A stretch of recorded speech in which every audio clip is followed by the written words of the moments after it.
함께 나눌 말씀은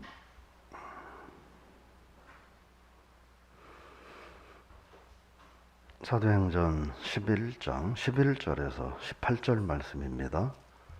사도행전 11장 11절에서 18절 말씀 같이 읽겠습니다. 마침 세 사람이 내가 유숙한 집 앞에 서 있으니 가이사랴에서 내게로 보낸 사람이라. 성령이 내게 명하사 아무 의심 말고 함께 가라 하시매 이 6 형제도 나와 함께 가서 그 사람의 집에 들어가니 그가 우리에게 말하기를 천사가 내 집에 서서 말하되 내가 사람을 요바에 보내어 베드로라 하는 시몬을 청하라. 그가 너와 내 온 집이 구원받을 말씀을 내게 이르리라 함을 보았다 하거늘 내가 말을 시작할 때에 성령이 그들에게 임하시기를 처음 우리에게 하신 것과 같이 하는지라. 내가 주의 말씀에 요한은 물로 세례를 베풀었으나 너희는 성령으로 세례를 받으리라 하신 것이 생각난노라. 그런즉 하나님이 우리가 주 예수 그리스도를 믿을 때에 주신 것과 같은 선물을 그들에게도 주셨으니 내가 누구이기에 하나님을 능히 맡겠느냐 하더라. 그들이 이 말을 듣고 잠잠하여 하나님께 영광을 돌려 이르되 그러면 하나님께서 이방인에게도 생명 얻는 회개를 주셨도다 하니라. 아멘. 할렐루야. 오늘 말씀의 제목은 서로에게 힘이 되는 신앙생활, 이런 제목입니다. 오늘 이 본문 이야기는 베드로가 이방인에게 복음을 전하고 또 그들에게 세례를 주고 그들의 집에서 먹고 마신 것에 대하여 트집을 잡는 사람들에게 베드로가 하고 있는 이야기입니다. 우리가 어제에 이어서 오늘도 이 말씀을 보면서 한 가지 생각해 봐야 될 게 뭐냐면 사도행전은 성령께서 이렇게 강력하게 일하시는 그런 내용들을 담고 있어요. 근데 그 이면에 유대인들이 베드로에게 트집을 잡는 모습도 있죠. 성경에서 하나님께서 그런 내용들을 그리지 않고 그냥 오직 성령의 역사만 쭉 이렇게 표현을 하지 않고 그런 역사 속에서도 흔한 말로 딴지를 거는 사람들은 있다 하는 거예요. 재밌는 거죠. 성령의 역사는 흐르는 강물처럼 쭉 강력하게 임해서 일어나고 있는데 그 속에서도 그것도 다른 데가 아닌 교회 안에서 그 성령의 역사를 쓰임받는 사람들을 비난하고 방해하고 정죄하려고 하는 사람들이 있다라고 하는 거예요. 우리가 어떻게 신앙생활을 하는 게 중요한가 하는 거죠. 저도 그렇고 여러분도 그렇고 우리도 자칫 잘못하면 여기서 말하는 이 베드로에게 문제를 제기한 유대인들이 자기들이 하는 게 잘못이라고 생각을 했을까요? 결코 그러지 않았을 거예요. 자기들은 옳다라고 생각을 했을 거예요. 내 생각이 옳다. 근데 권사님 왜 기부 써? 그제 팔 그것 때문에? 어디?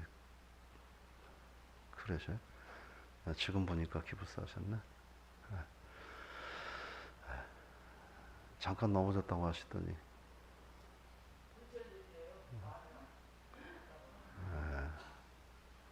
조심하셔야 돼요. 권사님들 화장실에서 이제 넘어지고 그러시면은 이제 지난주까지는 괜찮은데 이제 그럴 연세가 되셔서 잘 회복하시길 기도할게요.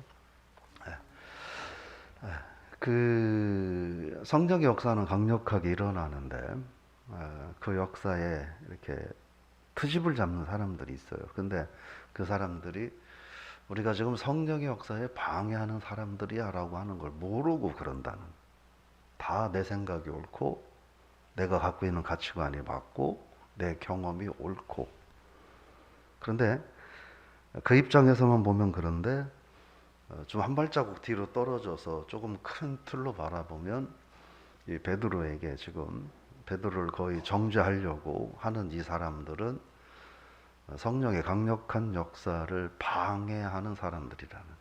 우리가 신앙생활하면서 이건 저도 그렇고 여러분도 그렇고 나도 모르게 그런 일을 할 때가 참 많다는 거예요. 오늘 베드로를 오늘 본문 이야기를 통해서 좀 우리가 볼 필요가 있어요. 어쨌든 지금 그런 일이 벌어지고 있어서 그 상황에서 베드로가 이야기를 하고 있어요. 베드로 이야기를 하고 있는데 쭉 설명을 하는 거예요. 10장에 보면 베드로가 하인들과 경건한 사람 하나를 같이 보냈다. 세 사람을 보냈다. 이렇게 이야기를 하고 있죠. 그러면서 이제 12절에 보면 성령께서 고넬료가 나한테 사람을 보냈는데 그 사람들이 내게 왔는데 성령께서 의심하지 말고 그들을 따라가라고 하셨다라고 말을 해서 내가 그래서 갔다. 그랬더니 13절입니다. 읽어보겠습니다. 그가 우리에게 말하기를 천사가 내 집에 서서 말하되 네가 사람을 요바에 보내어 베드로라 하는 시몬을 청하라. 잘 보세요. 그가 우리에게예요. 그가 나에게가 아니라 그가 우리에게예요. 근데 12절 끝에 보면 이 여섯 형제도 나와 함께 갔다. 그러니까 베드로가 요바에서 고넬료한테 갈 때 혼자 가지 않았다는 거예요. 그럼 누가 같이 갔어요? 최소한 세 사람 또는 6명의 사람들이 함께 베드로와 동행하여 고넬료의 집에 갔다는 거예요.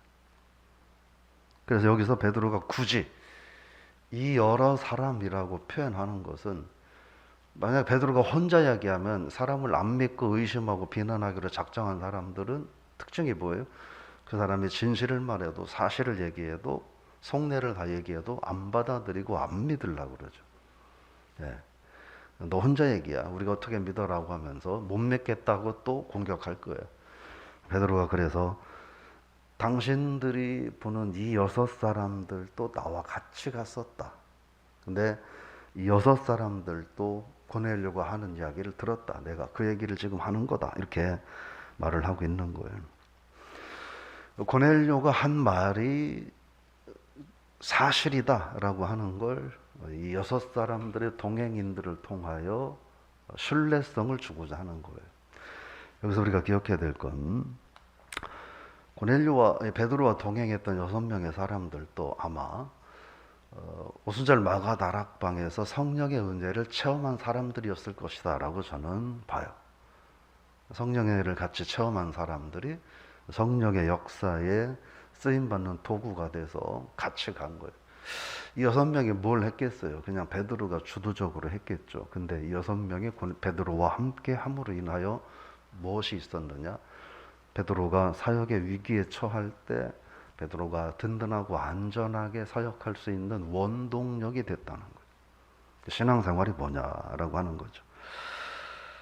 저 여러분들이 신앙생활을 하면서 그런 신앙생활을 할 수 있기를 제 이름으로 축복합니다. 나 때문에 다른 사람이 힘을 낼 수 있는, 나 때문에 목회자가 힘을 낼 수 있고, 나 때문에 우리 구역장님이 힘을 낼 수 있고, 나 때문에 우리 회장이 힘을 낼 수 있고, 그럴 수 있는 신앙인이 돼야지. 구역장이 목사님 저 사람은 좀 우리 교회에서 다른 사람은 다 좋은데 저 사람은 꼭 빼주세요, 이런 이야기 들으면 듣는 사람이 되면 안 되는 거죠. 그잖아요. 그 얼마나 힘들고 골치 아프면 그런 얘기를 하겠어요. 그래서 나 때문에 우리 구역장님이 힘이 되고, 나 때문에 우리 선생님들이 힘이 되고, 나 때문에 목회자가 힘이 되는 그런 신앙인이 되자라고 하는 말씀을 드리고 싶습니다. 14절에 보면 같이 읽어볼까요? 그가 너와 내 온 집이 구원받을 말씀을 내게 이르리라 함을 보았다 하거늘. 이거는 고넬료가 하인들을 통해서 보냈을 때는 베드로에게 전하지 않은 이야기들이에요. 사도행전 10장을 통해서 나타나는 이야기로는. 그러니까 이 얘기는 그럼 언제 했을까? 아마 베드로가 고넬료의 집에 왔을 때 고넬료가 구체적인 자초지종을 쭉 베드로에게 이야기를 하면서 내가 이런 하나님의 은혜, 이런 하나님의 말씀을 경험했다 라고 말을 하면서 아마 전했을 것입니다. 여기서 저는 뭘 봤냐면 고넬료와 베드로가 어쨌든 공식적으로 만나는 건 스치면서는 봤을지 몰라도 어쨌든 처음이에요. 처음 만나는 사람들이, 그것 하나는 이방인이고 하나는 유대인이고, 근데 서로 뭘 갖고 얘기했다는 거예요? 내가 받은 하나님의 은혜를 가지고 교제했다는 거예요. 지난 주일에 오후 예배를 이렇게 구역별로 이렇게 하시라고 했는데 어떤 구역은 그냥 뭐 사정이 있어서 못한 구역도 있고 어떤 구역은 그냥 또 다 특색 있게 잘 지내셨더라고요. 근데 어떤 구역은 보니까 같이 서로 뜨겁게 기도하며 찬양하며 또 말씀과 삶을 나누면서 그런 은혜로운 시간을 가진 구역도 있더라고요. 그런 모습들이 저는 이 고넬료와 베드로의 모습 속에서 생각을 해봤어요. 베드로도 그렇고 고넬료도 그렇고 내가 받은 하나님의 은혜를 처음 보는 사람인데 서로 나눴다는 거예요. 서로 나눴다는 거예요. 이게 가능한 건 성령은 한 분이시, 한 성령이시기 때문에 가능한 거예요. 베드로에게 역사하신 성령, 고넬료에게 역사하신 성령, 한 성령께서 역사하셨기 때문에 가능하다라고 하는 거죠. 서로 다른 영이 있었으면 얘기가 안 되겠죠. 그리고 이 얘기는 뭐냐면 우리 신앙인들도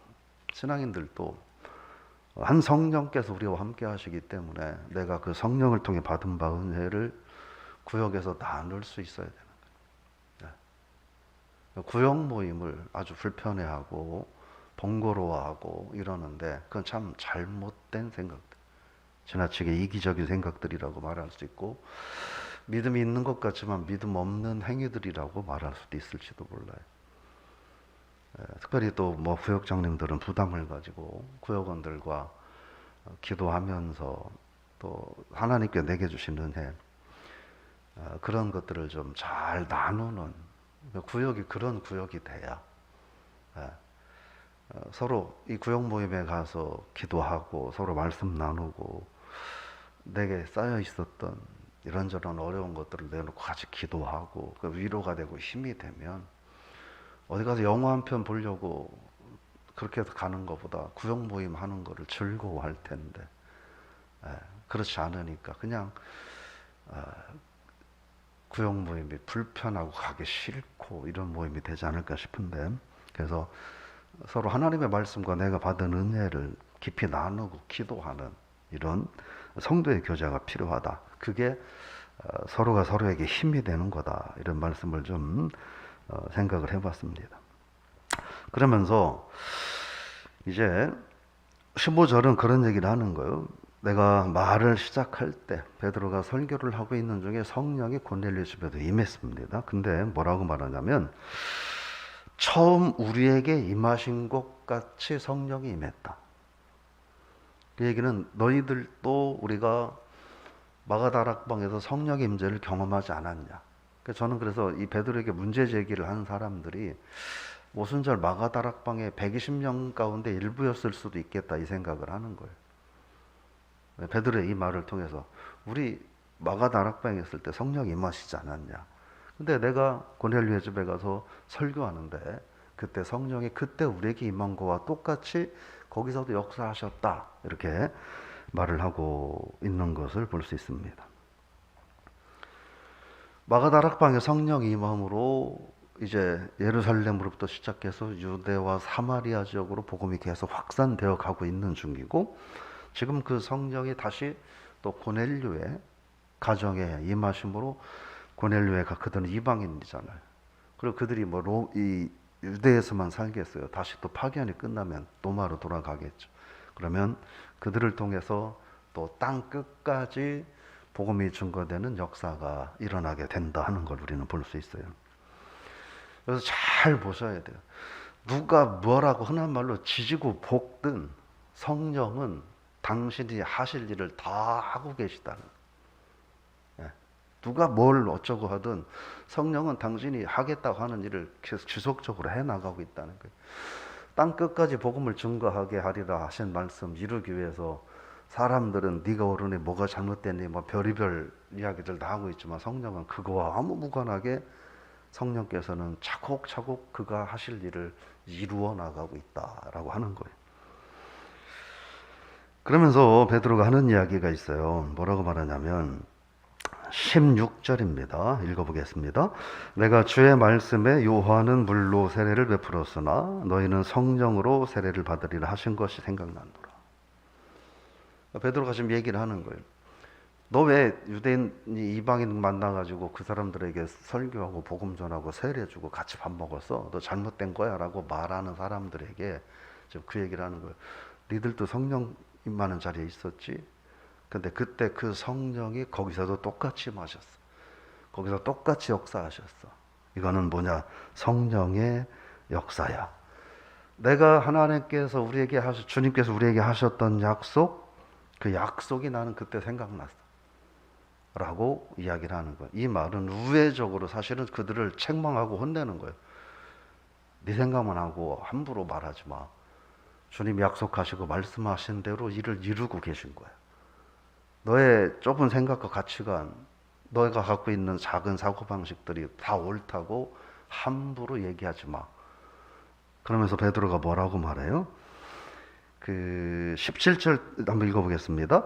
그런즉 하나님이 우리가 주 예수 그리스도를 믿을 때에 주신 것과 같은 선물을 그들에게도 주셨으니 내가 누구에게 하나님을 능히 맡겠느냐. 베드로가 이렇게 하겠어요. 이거는 내가 누구이기에 하나님이 하신 일을 감히 맡겠느냐. 성령이 이렇게 역사하시는데 이런 1차적인 표현이기도 하지만 이 말씀에 숨어 있는 행간도 읽을 줄 알아야 돼. 이 말은 너희들이 감히 무엇이길래 성령께서 행하시는 역사를 방해하려고 하느냐라는 말도 들어있는 거예요. 신앙생활을 하면서 하나님의 말씀을 들을 때 그런 말씀도 좀 들을 수 있는 귀가 열릴 수 있어야 되지 않겠나 하는 거예요. 뭐 강단에서 맨날 뭐 당신이 잘못했어, 당신이 문제가 있어라고 말한다면 견뎌내겠어요. 그런데 예를 들어서 뭐 직분자들은 더 기도해야 됩니다라고 이야기한다면 기도하지 않는 직분자는 내가 진짜 기도해야 되겠구나라고 하는 깨달음을 가져야 된다는 거예요. 그게 성숙한 신앙인의 모습이 아니냐 하는 거예요. 오늘 베드로가 그 얘기를 지금 하고 있는 거예요. 아니 성령께서 이렇게 강력하게 역사하는데 내가 어떻게 하나님을 대적해서 방해하겠느냐. 이 얘기는 너희들이 하는 이 행위가 감히 하나님의 행하시는 성령 역사를 대적하는 행위도 될 수 있어 라는 메시지도 된다라고 하는 거예요. 자, 오늘 말씀을 좀 정리를 해보겠습니다. 정리를 해보면 저는 이 베드로와 동행한 6명의 유대인들에게 오늘은 포커스를 두고 본문을 보고 싶습니다. 그들이 뭔가를 하진 않았어요. 근데요, 베드로가 성령의 역사에 순종하여 사명을 감당하고 나아가는데 그것을 깨닫지 못한 일부 어리석은 자들이 성령의 역사를 방해하고 잘못하면 성령을 거역하는 죄를 범할 수도 있게 되잖아요, 그들이. 그런데 그런 일들을 베드로의 말에 신빙성을 갖게 함으로 그런 일들을 막아준 사람들이 누구냐? 저는 베드로와 동행했던 6명의 유대인들이라고 생각을 해요. 신앙인으로서 저 여러분들이, 근데 이들이 드러나지도 않았어요. 그 사람들의 이름이 뭐다? 그들이 남자인지 여자인지도 몰라요. 할아버지인지 할머니인지 애들인지도 몰라요. 그런 어쨌든 그 6명의 사람들이 성령의 역사가 강력하게 임하는데 방해가 되고 불협화음이 될 수 있는 일들을 무마시키는 그런 중요한 역할을 하게 되었다라고 하는 거예요. 베드로와 같이 성령 충만해서 드러나서 쓰임받는 사람만이 쓰임받는 게 아니라 6명의 사람들과 같이 보이지 않지만 특별히 하는 일이 없어 보이지만 그 존재만으로도 하나님의 역사에 도움이 되는 사람들이 있다 하는 거예요. 모두가 나타나서 다 베드로처럼 일할 수는 없잖아요. 대부분의 많은 경우가 6명의 사람처럼 이름도 없이 빛도 없이 살아가야 하는데 저와 여러분이 그런 신앙인이 될 수 있기를 부탁을 드리며 축복합니다.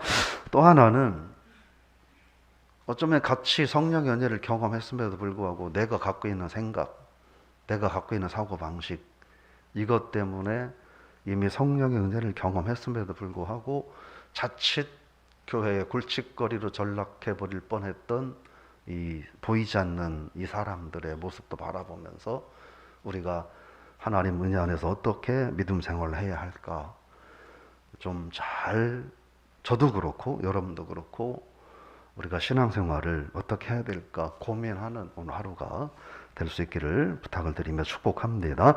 정리하면 성령은 어떻게든 제가 그런 표현을 많이 쓰죠. 강물처럼, 강물 물줄기처럼 쭉 계속 흘러가고 있어요. 성령의 역사는 끊임없이 계속 흘러가고 있어요. 누가 뭐라 한들 성령은 지금도 오늘 또 일을 하셔요. 지금도 이 시간에도 하고 있고 2시간 후에도 계속 일을 하실 거예요. 그러면 그 성령의 역사에 내가 어떻게 쓰임 받을 거냐.